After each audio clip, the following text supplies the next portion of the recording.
21%. Itu adalah tingkat konversi pole ke win yang dimiliki Charles Leclerc. Ketika lu menjadi seorang pembalap F1, mendapatkan pole position pasti menjadi hal yang sangat diinginkan. Mendapatkan pole position di F1 membuktikan bahwa lu adalah yang tercepat di antara 19 pembalap kelas dunia lainnya. Gak cuma itu, dengan pole position, lu juga akan diuntungkan pada saat balapan nanti. Karena bakalan mulai di posisi pertama, 8 meter di depan sisa pembalap lainnya, dan memiliki kesempatan yang bagus untuk terhindar dari insiden-insiden lucu yang sering terjadi di lap pertama. Jadi besar kemungkinannya untuk pole position bisa dikonversikan menjadi race win. Dan faktanya memang benar. 40% dari semua pole position di F1 berhasil dikonversikan menjadi kemenangan. 40%. Tapi ini cuma rata-rata. Angka ini akan berbeda dari orang ke orang. Misal aja Max Verstappen, yang tingkat konversi pole ke win-nya sebesar 77%. Fernando Alonso, 64%. Lewis Hamilton, 59%. Dan Charles Leclerc, kalau kita ingat di awal video, ya, 21%. Atau dalam kata lain, dari 19 pole yang dimiliki Charles Leclerc sekarang, cuma 4 diantaranya yang berhasil dikonversikan menjadi kemenangan Grand Prix. Bahkan total kemenangan Charles Leclerc per 22 Mei 2023 cuma mencapai 5 aja, yang membuat win-pole ratio-nya juga sangat buruk. Kebalik nasibnya dengan Max Verstappen, yang punya 38 win dengan 22 pole position saja, di mana 17 kemenangannya datang dari pole position. Seperti yang dibilang tadi, tingkat konversi pole ke win Max Verstappen sebesar 77%, berbanding terbalik dengan 21%-nya Charles Leclerc. Kok bisa? Apakah karena race pace-nya Charles tidak sebagus raw pace-nya saat qualifying? Atau karena strategi balap tim kuda jingkrak yang rada-rada? Atau mungkin karena racecraft dari Charles yang kalah dibanding driver-driver lain? Jawabannya jatuh di tengah semua alasan tadi. Berikut gue udah coba untuk bedah dari mana aja datangnya kegagalan Charles Leclerc mengkonversikan pole ke win-nya. 4 datang dari kegagalan mekanikal, 3 karena error strategi dari timnya, dan 1 karena timing yang apes pada situasi safety car atau virtual safety car. Lalu ada 6 yang disebabkan karena dia kalah balap, dan 1 lagi karena error dari sisi pembalap sendiri. Jadi kalau dikelompokkan lagi, total ada 8 yang dimana kegagalan berada sama sekali di luar kendali Charles. Sementara ada 7 kegagalan di mana Charles setidaknya punya sedikit kendali atas kegagalan tersebut. Kenapa sedikit kendali? Kita akan masuk ke situ nanti. Tapi untuk sekarang kita bahas dulu 8 kegagalan yang berada di luar kendali Charles. Seperti yang kita tahu, Charles Leclerc sedang menempati salah satu kursi balap di tim Maranello, Scuderia Ferrari, tim dan merek kebanggaannya Italia, tim dengan sejarah yang panjang di F1, tim yang sama dengan tim yang memenangkan 5 titel berturut-turut di era awal 2000-an bersama dengan Michael Schumacher, tim powerhouse yang ditakuti rival-rival mereka di grid F1. Pengennya sih begitu. Atau setidaknya itu yang diharapkan Charles Leclerc saat dia bergabung dengan tim kuda jingkrak ini pada 2019 lalu. Dan memang benar sih, tim Ferrari sejak 2019 memang memiliki mobil yang ya cukup cepat lah ya. Mobil-mobil ini yang berhasil membawa beberapa kemenangan untuk driver-driver mereka. Cuma aja sebenarnya mereka bisa menang lebih banyak lagi dari yang udah dimenangkan selama periode 2019 sampai 2023 ini. Tapi di F1, kecepatan mobil cuma salah satu bagian dari kunci kemenangan. Harus juga mobil itu konsisten dan dapat diandalkan. Terus strateginya juga harus benar, jangan blunder dan jangan sampai pit stopnya lama.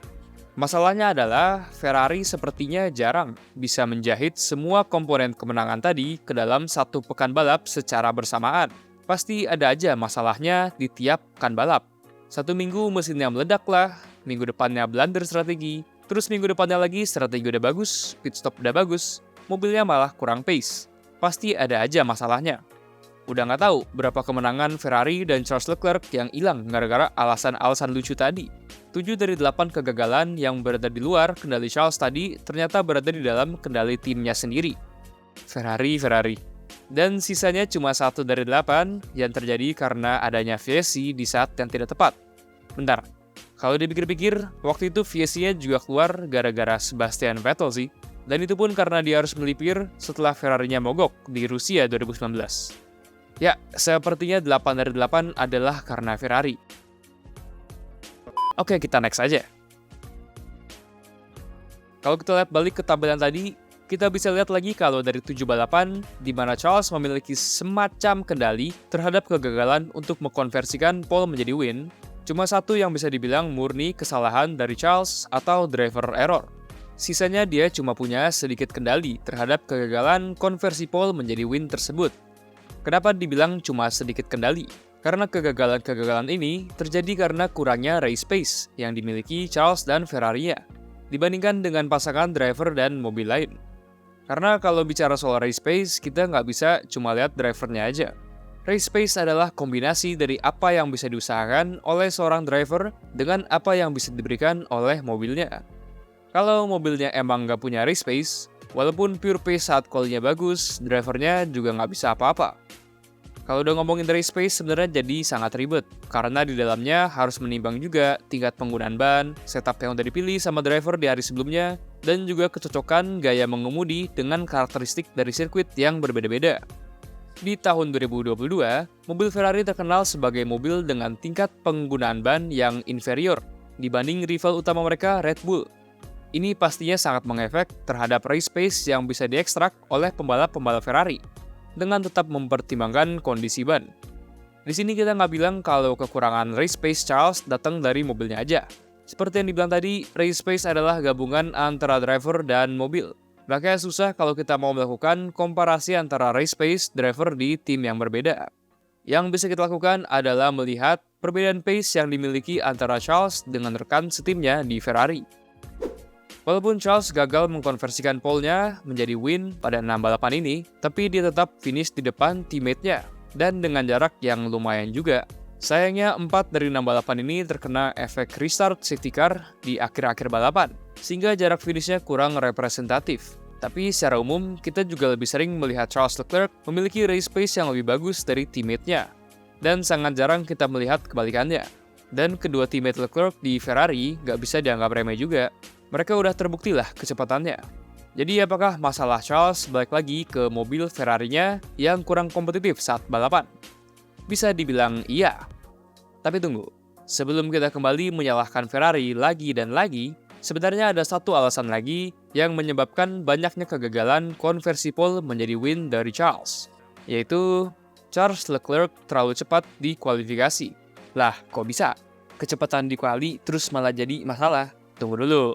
Kalau soal raw pace, kita semua udah tahu kalau Charles Leclerc adalah salah satu pembalap dengan raw pace yang paling gacor.